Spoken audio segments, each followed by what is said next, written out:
आचार्य परमेष्ठी के गुणों का वर्णन है। 36 गुणों में प्रथम गुण आचारवत्व है। इस गुण के कारण आचार्य आचारवान होते हैं और स्वयं पंचाचारों का आचरण करते हैं, शिष्यों को भी कराते हैं।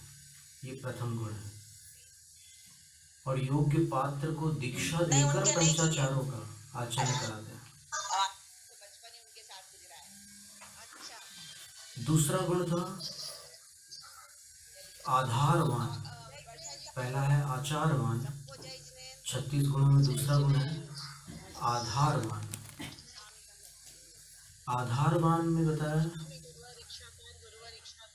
कि वो सभी आपसे प्रार्थना करते हैं कि आपकी सम्यक वाणी सुनने के लिए सभी आतुर हैं। आप लघुकार मंत्र की सहस्त्र धारा में हमें लेकर चले।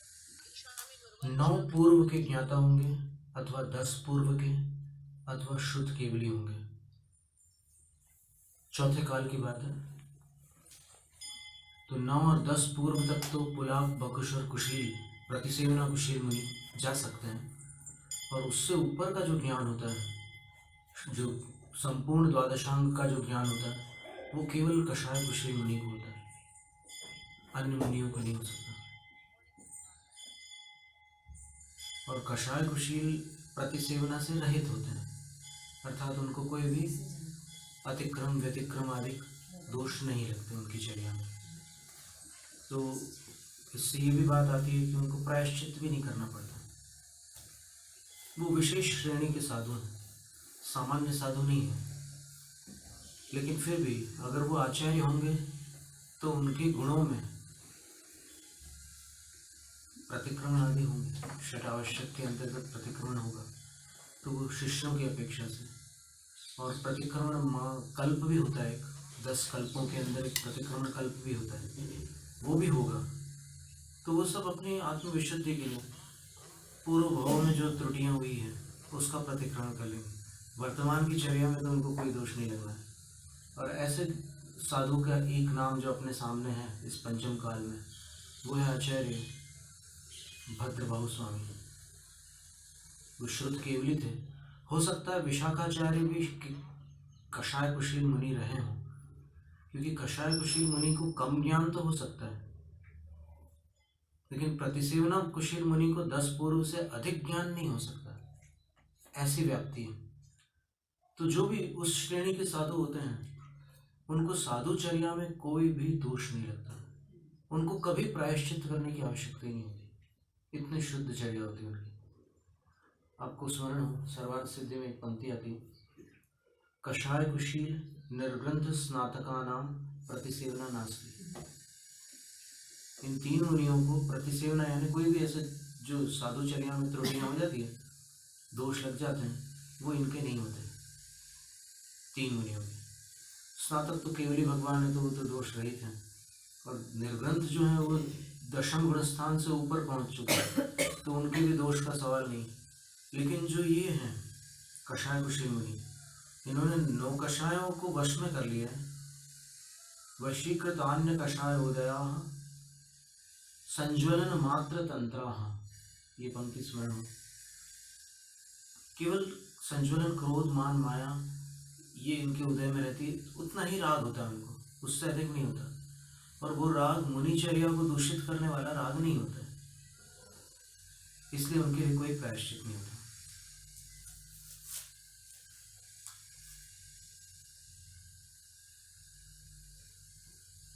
तो ये जो आधारवान आचार्य हैं, अब इनमें आचार्यों के 2 भेद बताएं।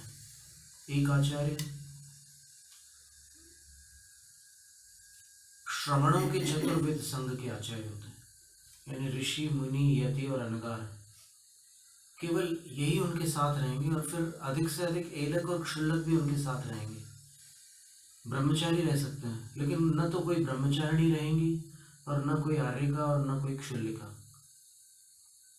उन आचार्य में 12 विशेषताएं होती है, वो अपन पढ़ चुके हैं। और दूसरे आचार्य वो होते हैं जो चतुर्वेद संघ के आचार्य होते हैं, जिनके संघ में श्रमण श्रमणी यानी मुनि आर्यिका और क्षुल्लक क्षुल्लिकाएँ भी होती हैं, एलक भी होते हैं, ब्रह्मचारी भी होते हैं, ब्रह्मचारिणियाँ भी होती हैं। तो इनमें अंतर होता है इन दोनों आचार्यों में। ये जो दूसरे वाले आचार्य हैं वो पुराने दीक्षित होते हैं और उन्होंने अपने मन और इंद्रियों को पूरी तरह अपने वश में कर लिया होता है और बड़े परिपक्व और अनुभवी आचार्य होते हैं। तो उनके लिए बताया कि वो अज्ञानम गणधरो होती, वो आर्यिकाओं के गणधर कहलाते हैं। तो आचार्यों में भी दो भेद बताया उन्होंने। सामान्यतः 36 गुण दोनों के पास है, लेकिन उनकी कुछ विशेषताएं हैं। और फिर आधारवान गुण में उन्होंने बताया कि 9 पूर्व के धारी, 9वां पूर्व प्रत्याख्यान नाम का पूर्व है।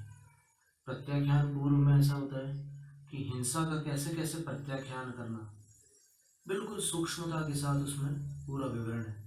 और उस पूर्व को पढ़ने वाले कुछ गृहस्थ जो गणधरों के पास रह करके दीक्षा लेते हैं और फिर गृहस्थ जीवन के पूरे 30 वर्ष तक सारे गृहस्थी उनने पूरी निभा ली और 30 वर्ष के बाद वो वहाँ दीक्षा ले लेते हैं और 3 से 9 साल के बीच वो ये सब पढ़ लेते हैं। और इतना पढ़ लेने के बाद जब 9 पूर्वों का उनको ज्ञान हो जाता है तो उनके अंदर एक शक्ति प्रकट होती है, एक रिद्धि आती है उनको, उसका नाम है परिहार विशुद्धि। उनका शरीर ऐसा परिवर्तित हो जाता है कि उनके शरीर से किसी प्राणी को, किसी जीव को कोई बाधा नहीं पहुंच सकती और इसलिए उनको चौमासे में भी विहार करना होता है। उनके लिए नियम है कि प्रतिदिन दुगाओ गमनों, 2 गव्युति 2 कोस वो प्रतिदिन चल लेते हैं। कोई विराधना होना ही नहीं है किसी प्राणी की, उनके शरीर में ऐसी शुद्धि आ गई है। इसको परिहार विशुद्धि संयम की बहुत बड़ी शक्ति है। ये केवल पुरुष वेद के साथ होता है और इसको प्राप्त करने वाले जो ऋषि होते हैं उनको सोने की भी आवश्यकता नहीं होती, क्योंकि उनके केवल निद्रा और प्रचला का उदय होता है। निद्रा निद्रा और प्रचला प्रचला और स्त्यान वृत्ति का उदय नहीं होता। तो ऐसी उनकी परिणति हो जाती है। तो मान लो 9 पूर्वधारी कोई आचार्य परिहार विशुद्धि संयम से युक्त है तो वो एक जगह रह नहीं सकते, तो उनके शिष्य भी उसी प्रकार के 4 नृत्यधारी वगैरह हो सकते हैं, तो साथ में चलते रहे। लेकिन परिहार विशुद्धि वालों को प्राय करके आचार्य पद संभवतः नहीं दिया जाता, क्योंकि संघ में अनेक प्रकार के साधु होते हैं। संघ में केवल रिद्धिधारी साधु ही थोड़ी हो सकते हैं, कई सामान्य साधु भी होते हैं। तो फिर उनकी रक्षा कौन करेंगे? अगर आचार्य रोज 2-2 कोस चलते रहेंगे तो वो जो बीमार शिष्य हैं उनकी तो हालत बिगड़ जाएगी। तो इसलिए 9 पूर्व का ज्ञान होता है आचार्य परमेष्ठी को। चौथे काल के आचार्य की बात चल रही है। 9 पूर्व का, कम से कम 9 पूर्व का, फिर 10 पूर्वों का भी हो सकता है। 10 पूर्व में परीक्षा हो जाती है संयम की, जब सारी 1200 विद्याएं आती है उनके पास और कहती है कि हमारी सेवा लीजिए, हम आपकी सेवा में उपस्थित हैं, हम ये काम कर सकते हैं, वो काम कर सकते हैं, और बताती भी है कि हम क्या क्या कर सकते हैं। हम आपको आकाश से कहीं भी चाहो वहाँ ले जा सकते हैं, हम आपको पानी पर चला सकते हैं, हम आपको भूमि के अंदर जहाँ चाहो वहाँ ले जा सकते हैं। कई प्रकार की विद्याएं हैं, आपका रूप बदल सकते हैं, जो कहो आप आदेश दो हमें। तो वो मुनिराज कहते हैं कि मुझे अपना काम करना है, आपको जो करना हो आप करते रहो, मेरा आशीर्वाद है, तुम्हारा कल्याण हो। मैं इस समय कर्म निर्जरा में व्यस्त हूँ, इसलिए ये सब आश्रम के काम मुझे नहीं करने, जाओ। उनको लौटा देते हैं। और ऐसे ही एक दूसरे मुनि होते हैं जो उन विद्याओं से कहते हैं कि मैं तुम्हारा काम तो नहीं लूँगा, लेकिन तुम्हें वापस भी नहीं जाने दूंगा। तुम जब मुझे कोई प्रश्न उठे तो मेरे प्रश्नों का समाधान करते रहना।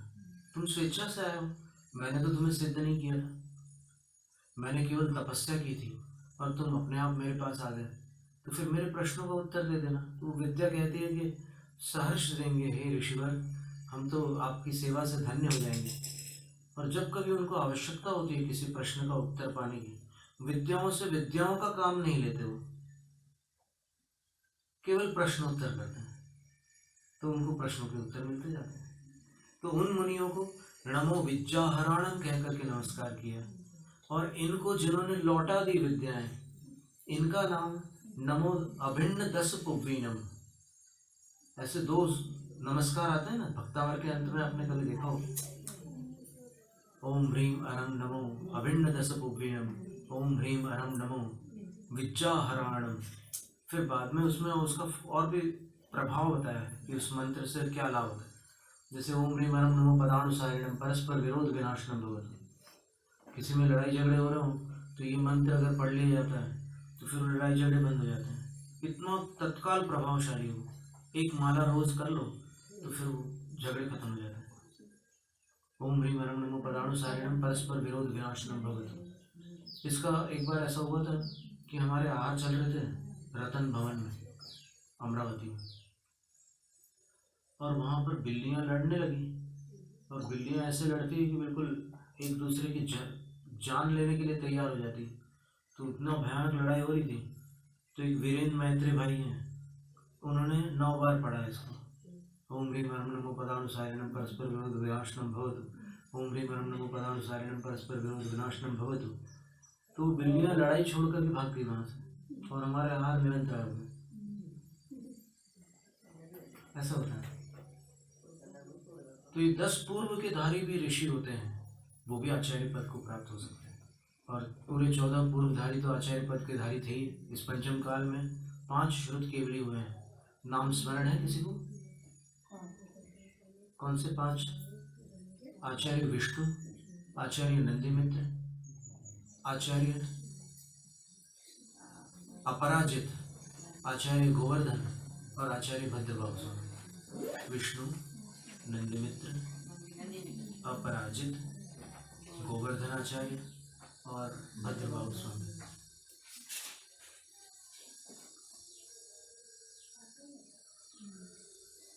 ये हुई चौथे काल की बात। अब पंचम काल में आचार्य कौन होंगे? अब इतना ज्ञान तो बचा नहीं आज, अभी तो एक पूर्व का भी नहीं बचा, एक अंग का भी नहीं बचा।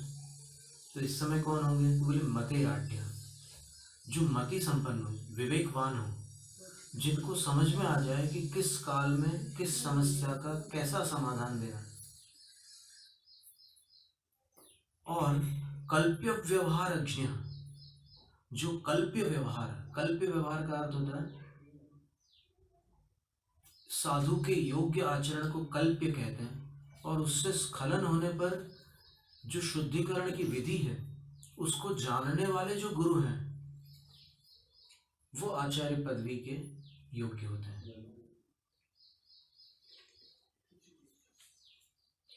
तो उनको आधारवान कहते हैं, और ये आचार्य परमेष्ठी का दूसरा गुण है, आधारवत्व। फिर अपन ने तीसरा गुण देखा था, निर्यापकत्व। निर्यापकत्व एक ऐसा गुण है आचार्य परमेष्ठी का कि यदि कोई संलेखना के लिए उनके श्री चरणों में पहुंचता है तो फिर आचार्य महाराज देख लेते हैं कि ये श्रावक है, साधु है, महाव्रती है, अणुव्रती है, कौन है। और यदि व्रती नहीं है तो उसको व्रती बनाया जा सकता है, क्योंकि बिना व्रतों के संलेखना नहीं होती। संलेखना के लिए फिर उनको व्रती भी बना देते हैं। फिर उनकी बहिरंग प्रकृति को देखते हैं कि ये वात, पित्त, कफ कौन सी प्रकृति वाले हैं, और अंतरंग प्रकृति को देखते हैं, क्रोधी है, अभिमानी है, या मायावी है, या लोभी है, कौन सी प्रकृति है इनकी, ये सब पहचान लेते हैं। अब ऐसा नहीं है कि प्रकृति वैसी होने से व्यक्ति बदमाश हो या फिर खलनायक हो, ऐसा नहीं है। वो प्रकृति रहती है सभी जीवों में, काल भी पंचम काल चल रहा है, और वो देख लेते हैं कि कौन सी प्रकृति है। और प्रकृति को देखने के साथ बहिरंग और अंतरंग विकृति कौन सी है ये भी देख लेते हैं कि इनके वात, पित्त, कफ में, रक्त में, अम्ल में क्या असंतुलन है, वो भी जान लेते हैं। तो प्रकृति और विकृति दोनों को पहचान लेते हैं, और अंतरंग में भी क्या विकृति है और क्या प्रकृति है वो भी देख लेते हैं। क्रोधी प्रकृति होते हुए भी जब इनको अधिक क्रोध आता है तो फिर इनकी प्रवृत्ति कैसी होती है? ये अपने आप को पीड़ित करने लगते हैं या फिर दूसरों को पीड़ा पहुंचाते हैं। दो प्रकार के क्रोधी होते हैं ना। एक क्रोधी वो होते हैं कि जो अपना ही सिर दीवार से मारते हैं, और दूसरे वो होते हैं जो दूसरे को तंग कर डालते हैं क्रोध आने पर। तो ये सब अपन ही लोग हैं, अपने कोई बाहर वालों की बात थोड़ी चल रही है। ये सब ऐसे रोगी तो बैठे हुए हैं यहाँ पर सब, और अपन हॉस्पिटल में बैठे हुए हैं और वो लोग बाहर बैठे हुए जिन्होंने संयम व्रत धारण नहीं किया है वो बाहर बैठे हुए हैं। अपन लोगों ने व्रतों का टोकन रखा हुआ है अपने पास, तो अपन अंदर बैठे हुए हैं हॉस्पिटल के। तो ये हॉस्पिटल जो है ये जिनेंद्र देव की हॉस्पिटल है, जिसमें ये आध्यात्मिक इलाज होता है आत्मा का। शरीर का इलाज उस हॉस्पिटल में होता है, मन का इलाज मेंटल हॉस्पिटल में होता है, भावों का इलाज सत्संगति में होता है, और आत्मा का इलाज जिनेंद्र भगवान के शासन में होता है। चारों अस्पताल हैं। तो क्षपकस्य साधकस्यापि, क्षपक कहते हैं उन संलेखनाधारी को क्षपक कहते हैं जो महाव्रती है, जो 28 मूल गुणों के धारी हैं, उनको क्षपक कहते हैं, अथवा आर्यिका है तो क्षपिका कहते हैं। और जो प्रतिमाधारी हैं उनको साधक अथवा साधिका कहते हैं। अगर वो संलेखना लेते हैं तो उनको साधक अथवा साधिका कहते हैं। 10 प्रतिमा धारण करके, जैसे अभी भोजग्राम में एक माता ने, उनका नाम वैराग्यश्री माता जी था, और पहले क्या नाम था? वैराग्यश्री माता जी। उन्होंने देखो बहुत अच्छे ढंग से उन्होंने संलेखना की, और उनकी संलेखना से ये ज्ञात होता है कि संलेखना लेने वाले का जो उत्साह है वही उसकी संलेखना को सफल करता है। बाहर वाले कितना भी प्रयास कर ले, उनको कितनी वेदना थी, यानी एकदम तड़पने जैसी वेदना थी, क्योंकि अंतिम 6 दिनों के लिए उन्होंने जल का भी त्याग कर दिया था, और जल का त्याग करने से उनके अंदर जो जलन हो रही थी, जल लो तो जलन नहीं होती, जल न लो तो जलन। लेकिन फिर भी उन्होंने सहन किया। और हमने एक दिन सुनाया था ना कि जब हमने कहा कि एक वाक्य कहा था हमने उनसे, वेदना कितनी भी बड़ी क्यों ना हो, आत्मा की शक्ति हमेशा अधिक होती है। तो उन्होंने कहा था कि मी जिंकणार, मराठी में बोलती थी वो, मी जिंकणार, यानी मैं जीतूंगी इस वेदना को। नार जो प्रत्यय है वो भविष्यत्कालीन प्रत्यय है। अहम जयिष्यामि, ये उनका अर्थ है, मी जिंकणार। और वास्तव में वैसे ही हुआ। अंत में जैसे ही उनके प्राण निकलने को थे, हमने जोर से कहा, माता जी, क्या बोला था हमने? अरिहंता, अरिहंता बोलो। आप हमेशा जब भी आपको कुछ होता था तो आप क्या बोलती थी? अरिहंता, अरिहंता। तो उन्होंने अरिहंता बोलना, शक्ति तो थी फिर भी उन्होंने उसमें अपना वो लगाया उद्यम, और फिर बस ऐसे आंख बंद की, आंख खुली हुई थी उनकी, फिर ऐसे आंख बंद करने की जो वो थी प्रवृत्ति, ऐसे धीमे से बंद की। योगी लोग एक झटके से बंद नहीं करते और ना झटके से खोलते हैं। ध्यान में बैठे हुए योगी हैं, वो धीमे से खोलते हैं और धीमे से लगाते हैं। अभी तो बहुत बड़ा नियंत्रण चाहिए इसके लिए, इतना सरल नहीं है। और इससे आप देख सकते हैं कि आपका मन कितना नियंत्रित है, अगर आप धीमे से बंद कर सकते हैं और जहाँ चाहो वहाँ रोक सकते हो, और बीच में ऐसे कपकपी जैसी भी नहीं हो, एकदम सहज रूप से हो, धीमे से, तो समझना कि आपके अंदर एक संयम है, एक नियंत्रण है। ये छोटी छोटी बातें हैं। तो इन दोनों बातों को जान करके, प्रकृति और विकृति, बहिरंग और अंतरंग, क्षपक और साधक। क्षपक कौन है?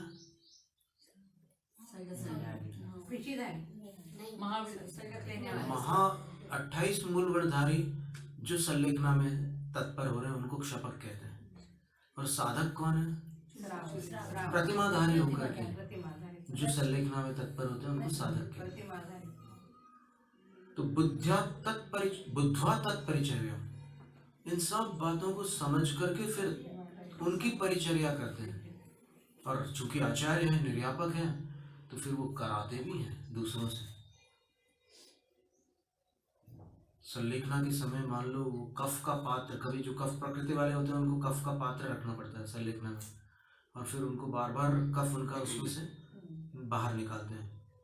और फिर कभी वो भर जाता है पात्र, तो फिर या तो उसको बदल दो या फिर उसको खाली करके धो करके ले आओ। और अगर उस बीच फिर से कफ का प्रकोप होता है तब क्या करना? तब आचार्य महाराज स्वयं अपने हाथ में ले लेते हैं उस कफ को, और बिना ग्लानि के एकदम सहज भाव से। शरीर की तो ऐसी प्रकृति है, उसमें क्या है, वात पित्त कफ है, क्या ग्लानि करना, अपने हाथ में लेकर के उसको बाहर करके आ जाते हैं। और उनके शिष्य भी इस प्रकार से प्रशिक्षित रहते हैं कि वो भी सेवा करने में ग्लानि रहित होकर सेवा करते हैं, क्योंकि ग्लानि सेवा में बाधक होती है। और फिर ये तो कफ की बात हुई, कभी मलमूत्र की भी वैसी स्थिति बन सकती है, कभी घावों में से मवाद भी रिस सकती है, कभी कभी यहाँ पर संलेखना में जो बेड सोर हो जाते हैं ना, बेड सोर को हिंदी में क्या बोलते हैं? लेटने वाले जो जख्म हो जाते हैं, घाव हो जाते हैं। तो एक आश्रयमती माता जी थी, उनको यहाँ पर बड़ा गड्ढा हो गया था, स्मरण होगा जबलपुर में। तो उनका हाथ यहाँ से पकड़ते थे तो यहाँ से मवाद ऐसे करके बहती थी बाहर। लेकिन वो माता जी क्या साधिका थी कि वो कभी कराहती नहीं थी। जीवन भर उन्होंने सेवा की थी और उन्होंने अनेक कष्ट भी सहन किए थे। और वो चौके में भोजन बनाती थी व्रतियों के लिए, तो कई बार कड़क शब्द सुनने पड़ते हैं। चौके में जो काम करते हैं उनका अनुभव चौके वालों को ही होता है, और जिनने किए हैं वो सब जानते हैं कि चौके में क्या होता है। कोई भी कुछ भी बोल जाता है, तो फिर वो सब उनने सहन किया था और वो कभी कराहती नहीं थी। उनको लीवर में कैंसर था और वो करवटें बदलती थी, लेकिन मुंह गले से ऐसे कराहने की आवाज़ कभी नहीं निकालती थी। कितना उन्होंने नियंत्रण प्राप्त किया होगा अपने ऊपर। तो ऐसे ऐसे लोग भी होते हैं। देखो, संलेखना अच्छी होना अलग बात है और अच्छी होने का डंका पीटना अलग बात है। अब पता नहीं कैसी हुई, लेकिन प्रचार ऐसा हो गया कि A1 संलेखना हुई, उससे अपने को मतलब नहीं है। यहाँ पर तो अपने को अपनी संलेखना सुधारना है, सबसे मुख्य बात ये है। और अपनी संलेखना तब सुधरेगी जब अपने अंदर विनय और भक्ति होगी, क्योंकि विनय और भक्ति वालों की संलेखना कभी बिगड़ती नहीं है। कितनी भी तकलीफ हो जाए, अंत समय उनका बिल्कुल शांत रहता है। ये अनेक संलेखनाओं में देखा हुआ अनुभूत सत्य है। चाहे वो निष्प्रिय सागर महाराज जी हों, चाहे आश्रयमती माता जी हो, चाहे गुणभद्र श्रीलक महाराज जी, कितनी सारी संलेखना हुई है। जो भी भक्ति मार्ग वाले थे वो एकदम अंत में शांत हो जाते हैं। और ज्यादा तर्क कुतर्क करने वालों को तो कई बार नसीब ही नहीं होती संलेखना। आकस्मिक कुछ भी हो जाता है, और कुछ भी, कोई भी, अपन कुछ कह नहीं सकते। कर्मों की बड़ी विचित्र गति है, कुछ भी हो सकता है। और अभी अपन अपने बारे में भी कहाँ जानते हैं, लेकिन फिर भी अंदर में ऐसा विश्वास रखना कल्याणकारी होता है कि नहीं, मैं बिल्कुल, मेरे अंदर मैं अहंकार को स्थान नहीं दूंगा, मैं भक्ति को ही अपने हृदय में स्थान दूंगा और मेरा कल्याण इसी से होना है। ज्ञान तो मेरे साथ रहेगा ही रहेगा। ज्ञान तो 24 घंटे अपने पास होता है, वो कहाँ छोड़ता है आत्मा को। ज्ञान तो आत्मा का गुण है, वो तो हमेशा साथ में रहने वाला है। और तत्व विवेक वगैरह सब कुछ रहता ही है। किसी भी सम्यक दृष्टि के अंदर देखोगे तो उसके पास तत्व विवेक होगा, तत्वार्थ श्रद्धान होगा, सारी बातें हैं। पर ये जो विनम्रता है वो आत्मा को ऊपर पहुंचा देती है और अभिमान जो है वो नीचे ले जाता है। तो निर्यापक गुण में उनको पता है कि 12 वर्ष की संलेखना है। अब 12 वर्ष की संलेखना में क्या करना है, एक बड़ा सुंदर प्रश्न है। और प्रश्न करने वाले कभी कभी हड़बड़ी करते हैं कि मुझे, हे भगवान मुझे धीरज दो इसी वक्त। अब धीरज मांग रहे हो और अधीर होकर के मांग रहे हो इसी वक्त। धीरज पाने के लिए धीरज तो रखो। तो देखिए अभी वो जो 12 वर्ष का क्रम है संलेखना का, बड़ा महत्वपूर्ण क्रम है। क्योंकि निर्यापक गुण का वर्णन चल रहा है, इसलिए वो 12 वर्ष का क्रम भी यहाँ पर बताने योग्य है, ऐसा हमें लगता है। और वो हम आपके सामने प्रस्तुत कर रहे हैं।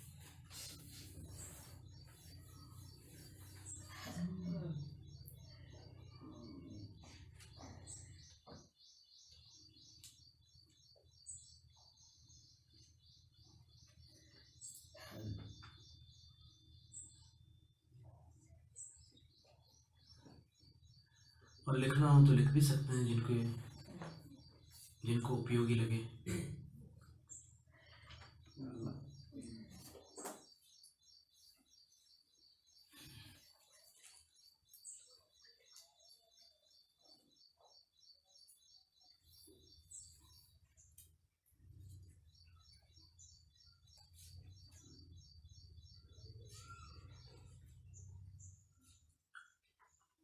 पांच प्रकार के मरण होते हैं।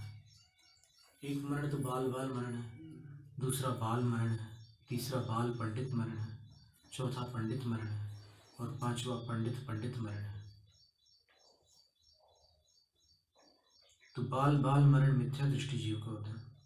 बाल मरण अविरत सम्यक दृष्टि का होता है। बाल पंडित मरण विरत का होता है, अनुवृत्तियों का। पंडित मरण मुनिराजों का होता है। और पंडित मरण मोक्ष को कहते हैं। पंडित मरण यानी मोक्ष, अंतिम मरण। अब देखिएगा यहाँ पर इंग्लिश में लिखा हुआ, हम आपको उसकी हिंदी भी कर देंगे। The course recommended x tends over a period of 12 years।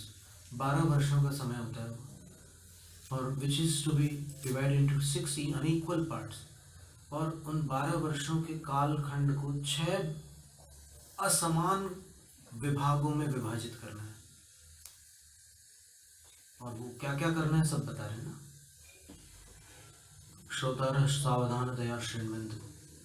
श्रोताजन सावधानी पूर्वक सुने, और जो नवागंतुक है वो शांति से बैठ जाए, दूसरों का ध्यान अपनी ओर न ले जाए, शांत होकर बैठ जाए। 12 वर्षों में 6 कालखंड करेंगे।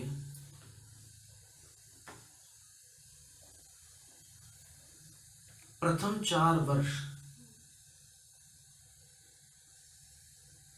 काय क्लेश प्रधान तप करना है।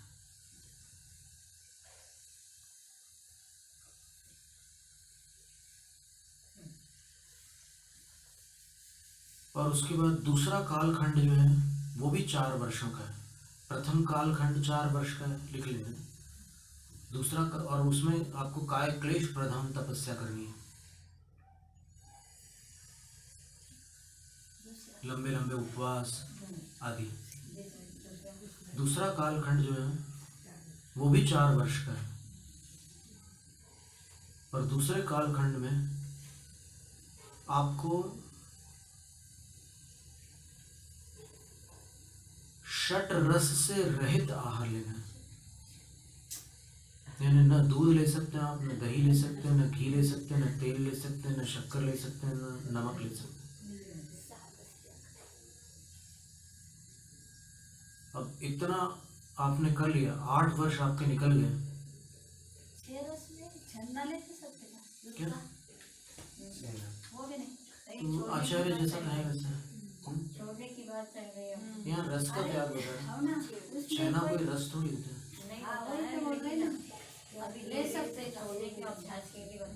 हाँ, अभी छोड़ने का त्याग का वर्णन, पर उन 4 वर्षों में छेना ले सकते हैं कि नहीं, ऐसा माता जी का प्रश्न है। तो अपन आचार्य महाराज से पूछ लेंगे, अंतिम निर्णय उनसे हो जाएगा। अब इसके बाद जो बचे हुए 4 वर्ष हैं उनके आपको 4 खंड करने हैं। नहीं, कितने खंड करना है?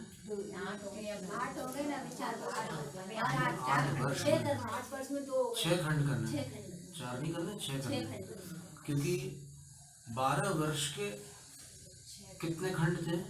6 खंड थे। तो फिर अब 4 खंड करना है।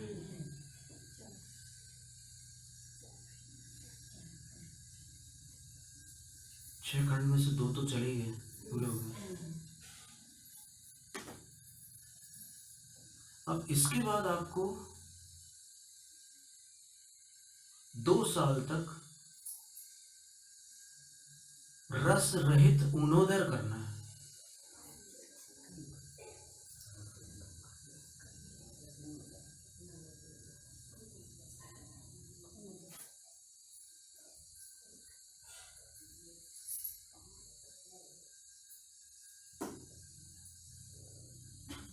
रस रहित ऊनोदर करना है 2 वर्ष तक। क्रम से करना है, एकदम एक झटके में नहीं। रस रहित तो चल ही रहा था आपका 4 साल से। अब रस रहित ऊनोदर करना है। ऊनोदर का अर्थ होता है भरपेट भोजन नहीं लेना। फिर 1 वर्ष तक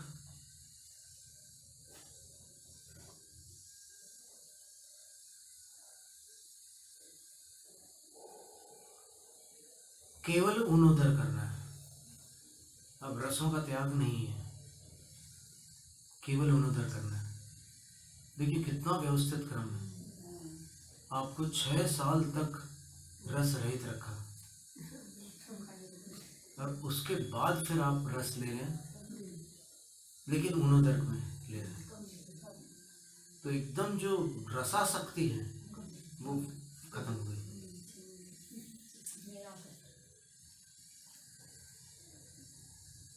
तो 1 वर्ष तक रस सहित ऊनोदर करना है और उसके बाद 6 महीने तक कोमल तप करना है। 6 महीने तक कोमल तप करना है। अब कितना समय बचा है? केवल 6 महीने, अंतिम 6 महीने। कोमल तप का अर्थ होता है बड़े बड़े लंबे चौड़े उपवास नहीं करना है आपको, छोटे छोटे तप करना है आपको। बाह्य तप की अपेक्षा से चर्चा है। इसमें आसन वगैरह लगाना भी आ सकता है। सब कुछ हो सकता है। जितने भी तप हैं वो कोमल तप करना है आपको, ज़्यादा लंबे कठोर तप नहीं करना है। 6 महीने के लिए और अंतिम 6 महीने फिर कठोर तप करना है।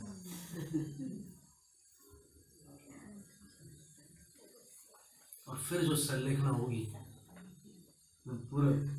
पूरी तरह सज्ज हो जाएगा। सैनिक बना दिया एकदम। 12 साल में सेनानी बन गया, कर्मों को जीतने के लिए योद्धा हो गया। तो ये क्रम अगर मान लो अपनी आयु 12 वर्ष से कम है तो ऐसे ही खंड बनाना उसके लिए। मतलब 2 खंड, उसमें से आधा काल जो है वो 2 खंडों में निकलना चाहिए। नहीं, आधा नहीं, 2/3 काल। 3 खंड कर दीजिए उसमें से। पहला खंड तीव्र तप, दूसरा खंड रस परित्याग। ऐसा करना है आपको। मान लो 6 वर्ष की आयु बची है तो क्या करोगे? 6 वर्ष में से आपको 2 वर्ष कठोर तप करना है, 2 वर्ष रस परित्याग करना है, फिर 2 वर्ष रस परित्याग के साथ ऊनोदर करना है, फिर 1 वर्ष आपको शुद्ध ऊनोदर करना है, उसमें रस परित्याग नहीं रहेगा। और उसके बाद बचे कितने? 6 महीने बचे हैं। तो कोमल तप करना है 3 महीने और अंतिम 3 महीने कठोर तप करना है। नहीं, 6 वर्ष में अगर करना हो संलेखना तो ये क्रम रहेगा।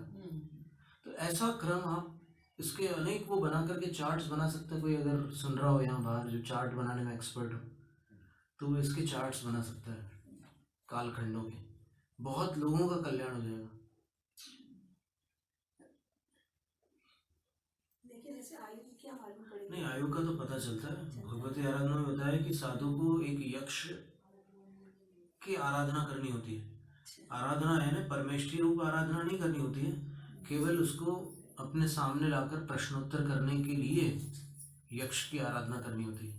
और फिर पूछते हैं कि मेरी आयु अवधि ज्ञान से देखकर बताओ कितनी रह गई है। वो बताते हैं कि इतनी रह गई है महाराज जी। तो बोले ठीक है, आशीर्वाद, अब तुम मुक्त हो, अब मैं अपना काम करता हूँ। और फिर उतनी कालावधि में वो ये खंड बनाते हैं और फिर ऐसी प्रक्रिया करते हैं और फिर संलेखना होती है। तो सब बहुत सारे प्रश्न पूछते हो कि मुझे कौन से क्षेत्र में संलेखना करना अच्छा रहेगा, उत्तरापथ में या दक्षिणापथ में, नदी के तट पर या पर्वत के निकट, शीतल स्थान में या फिर कथनचित उष्ण स्थान में। तो वो सब कुछ देख करके वो यक्ष बता देंगे, पूरे समाधान दे देंगे वो। और फिर यक्ष के ही मंदिर में बैठ करके गुरु के पास अपने दोषों की आलोचना करनी होती है। ये भी गाथा दी है भगवती आराधना में।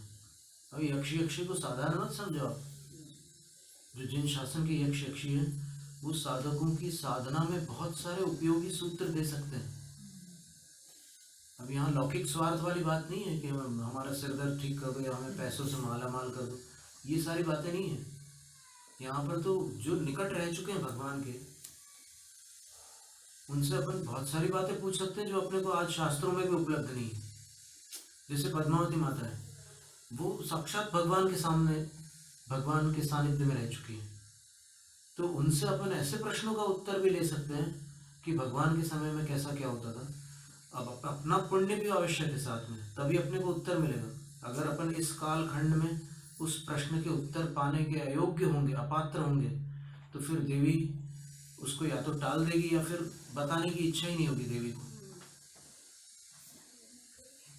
तो ये बड़ी सारी बातें हैं। और जब विद्याधर मुनि स्वयं 1200 विद्याओं को रख रहे हैं अपने पास प्रश्नोत्तर करने के लिए, वो स्वयं आई है, देखिए उन्होंने सिद्धि नहीं की है। तो यहाँ पर पंचम काल में कह रहे हैं कि आप संलेखना के लिए एक यक्ष की सिद्धि करो। यक्ष आ जाएंगे और उनसे आप अपने प्रश्नोत्तर कर लो। जितने प्रश्न है पहले से ही लिख के रख लो, नहीं तो उस समय यक्ष आ जाएंगे और आप बिल्कुल घबरा जाओ और कुछ पूछ ना पाओ। वैसा मत करना, पूरे लिख लो प्रश्न और उसके बाद फिर प्रश्नोत्तर कर लो और फिर वो सारे समाधान मिल जाएंगे आपको और फिर अच्छे से संलेखना कर लेना।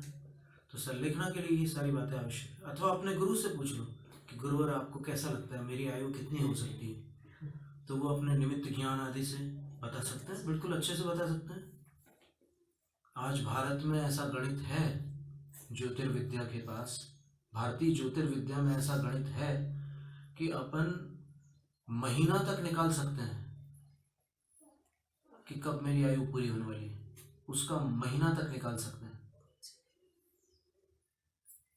पर अभी वो गणित के सूत्र भर है हमारे पास, अब उसमें से गणित करके किसी को देखना पड़ेगा कि इससे कैसे क्या निकालना है।